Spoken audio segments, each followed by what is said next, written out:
لأن ماما كانت تتفنن بالأكل.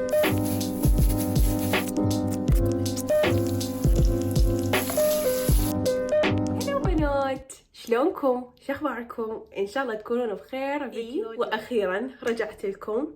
شوفوا أني طول هاي الفترة كنت معطلة، يعني أنا صار لي معطلة 3 أسابيع، بس كنت مختفية عن اليوتيوب لأن أنجزت هواي شغلات وخلصت هواي شغلات. كنت هناك وياكم دائما بالانستغرام، بس اليوتيوب اختفيت عنه شوية. بس إن شاء الله اليوم راجعت لكم فيديوهات جديدة كل أسبوع، مثل ما عودتكم فيديو جديد.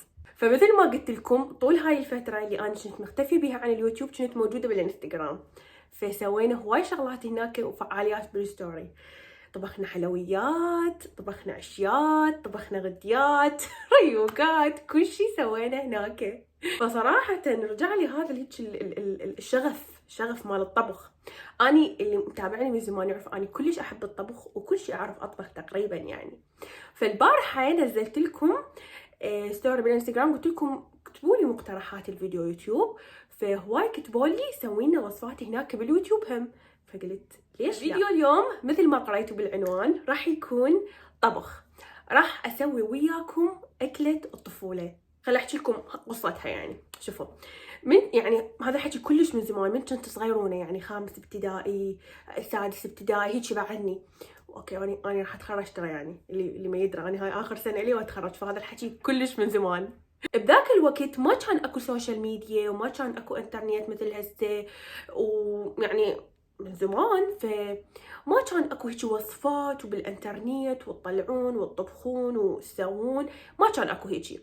فكانوا امهاتنا عايشين على البساطه، يعني هاي الاكلات الروتينيه العاديه، ما عدا امي، لان ماما كانت تتفنن بالاكل. يعني احنا اخذنا هذا الحس منها من يومها. من اوكي خلاص انه اني اكله روتينيه اسوي لكم اليوم، بس باكر ما اسوي لكم، لا اخترع لكم فد اكله، اسوي لكم فد شغله من غير طبعا طرق التقديم والتزيين والترتيب. فبوقتها جابت كتاب مال طبخ وكان بيه هواي وصفات. من ضمن الوصفات اللي كانت موجوده بهذا الكتاب وصفه اسمها كباب ملوكي. أكلة كلش سهلة، هسه راح نشوف ونتعرف على مكوناتها اليوم.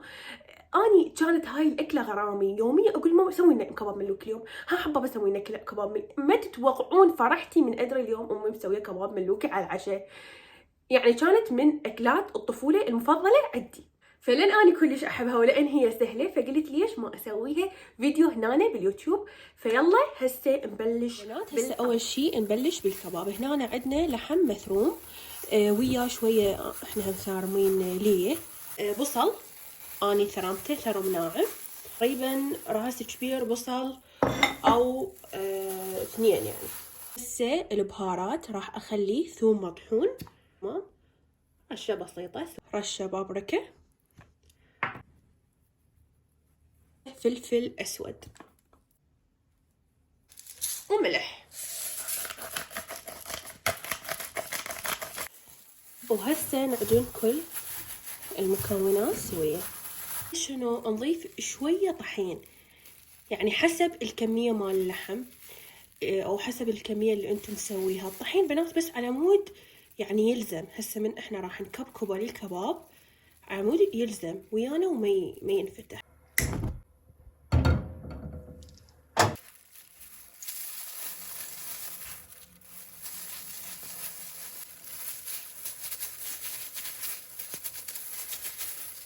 لازم بنات الكباباية تكون كبيرة وسمينة يعني انه هيك، انه مو رفيع نفس الكباب اللي مقسم العروق اللي نسويه، لا هيك شوفوا، وطويلة. هكبرها شوية حتى تصير على طول البايركس.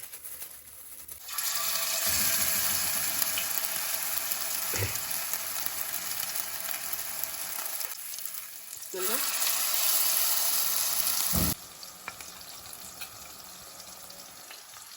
هسه على جهة راح اجيب بصل، راس بصل وفلفل هم، اوكي فلفل بارد وطماطة، تمام.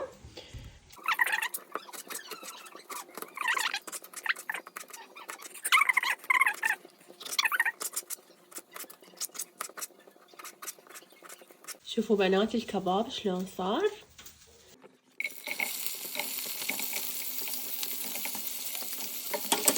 على جهة بنات راح اسوي مقبلات هيك للدغميسة، اللي هو شنو بابا غنوج. كلش سهل، مجرد باذنجانتين، باذنجاناية واحدة اذا كبيرة، دقدقوهن زين وتشوهن. تشوهن بالطباخ، تشوهن بالفرن، بكيفكم. أنا أحب أشويهن على الطباخ، يعني أحطهن على العين وأشويهن، لأن يحترق القشر مال الباذنجان ويعطي طعم كلش طيب. أوكي بنات، خلي عليه فقط ملح، ما نخلي أي بهارات. خليت الفلفل بنات، تظلون تقلبون كل شوية على جهة، ما يتأخر هو. صلصة نخلي بيها تقريبا معجونة ملعقة تقريبا معجون طماطة، شوية كاتشب، صلصة الفلفل الحارة. هاي عمود الحار لان اهلي شوي يحبون الاكل حار. سويناها راح اخليها بنفس الزيت اللي حمسنا بيه الخضار واللي قلينا بيه اللحم. عمود شوية تدخن. هسه تجيبون البايركس مالتكم او اي تفسي عندكم يدخل للفرن، تخلون خبزة، وهاي الصلصة اللي هسه احنا سويناها تخلوها على الخبزة.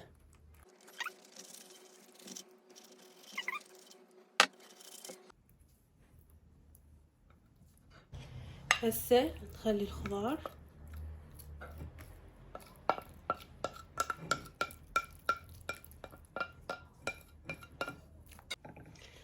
ثقب هاي الخبزة الفوق،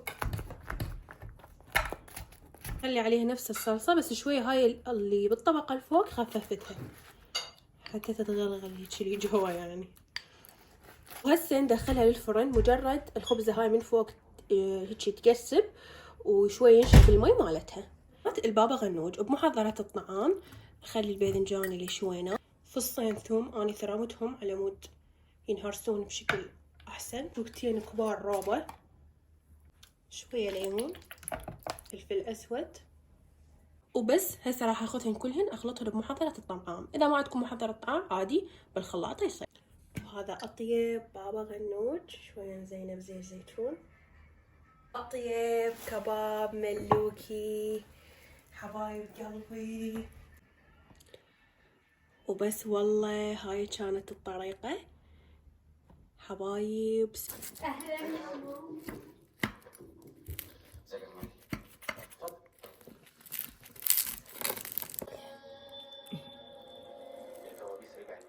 وبس لهنا يكون خلاص فيديو اليوم. اتمنى تكونون استفاديتوا منه وتونستوا بيه. لا تنسون تسوون لايك للفيديو، تشتركون بالقناة وتفعلون جرس التنبيهات. باي باي.